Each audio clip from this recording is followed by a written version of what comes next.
Hello, people. Um, I want to make a video today, talk about why we do this, do what, and what does having mastered English mean to my life. The meaning, like if you speak, write, read, listen, and fully understand any material in English, and what does that mean really? Like, and then why we spend so much energy and time and money for just one language, English. So I want to talk about what does that mean, just having this skill set in you mean to your life, and then what does that affect you. I will give you example. I am a Korean, as you can see. My hair looks a little different from other people, but I am fully Korean, 100% Korean. And I was born and raised here in Korea. And I finished my kindergarten, elementary school, and middle school, and high school, and college. And I even went to company here after graduation, and I worked as a videographer, and I was doing that only like short amount of time, and I decided to move to New York because I always dreamed of living in New York, and New York at the time looked so cool. And so beside all of my history, what I want to say is am fully I'm fully comfortable in Korea. The meaning, my native tongue and my native language is Korean, and then I feel much more comfortable speaking Korean, and I have lots of great vocabularies when I make sentences in Korea. But I'm speaking English, and I have made my films in English, and I have made my friends in English, and I have learned new things in English. How did it possible? It was 2005 when I went to New York for the first time, and at the time I could not speak English, and I mean, you're probably thinking, Kwan, come on, like you're exaggerating. You must be lying, but I'm not. I could not speak English, and I remember I went to Starbucks to get my coffee, and I was obviously, try to order my coffee in English, and this black lady, she just couldn't understand what I'm saying. So that was the moment I was thinking, okay, if I want to live here, I need to get this. I need to, whatever it takes, I need to master this language, and I'm going to just get my coffee without any obstacle. So from that moment, for a 1 year, I was like forcing myself to be in that like English world. Like I put myself in a situation where only the language accepted.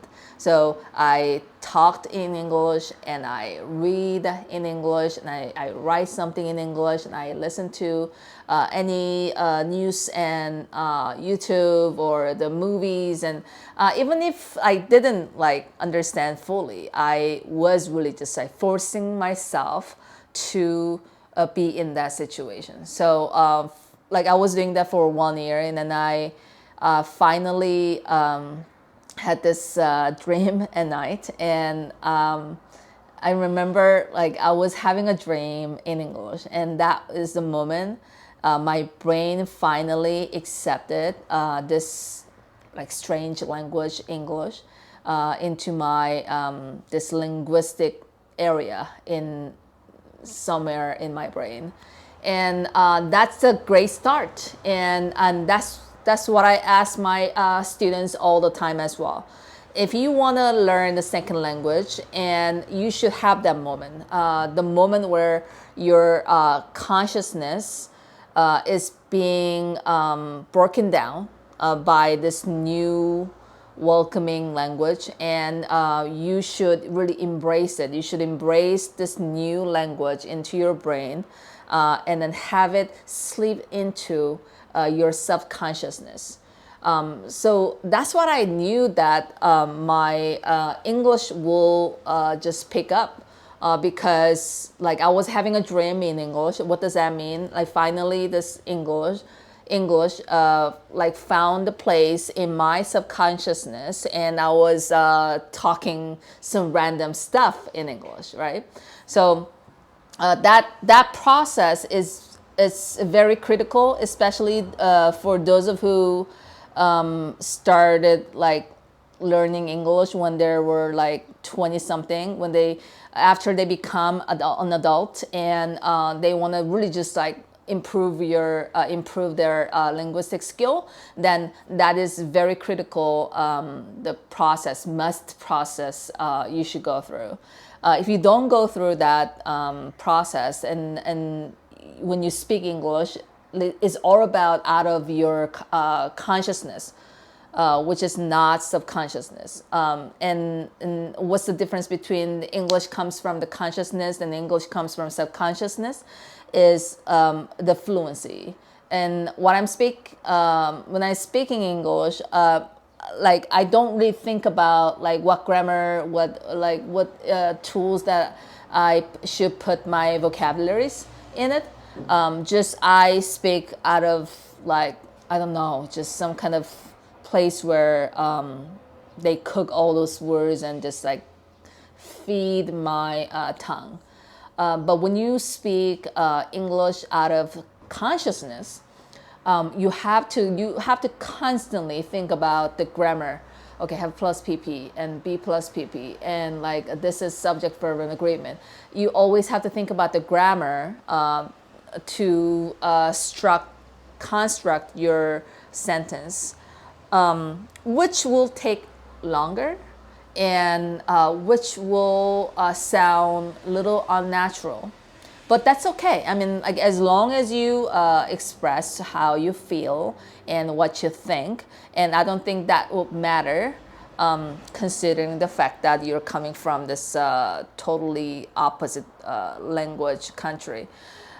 So this is a process I went through, and after I went through this the journey, and I made my contents in English, and I every day I wake up, I listen to this news and podcast in English, and I read the articles in English, and I enjoyed any films in English.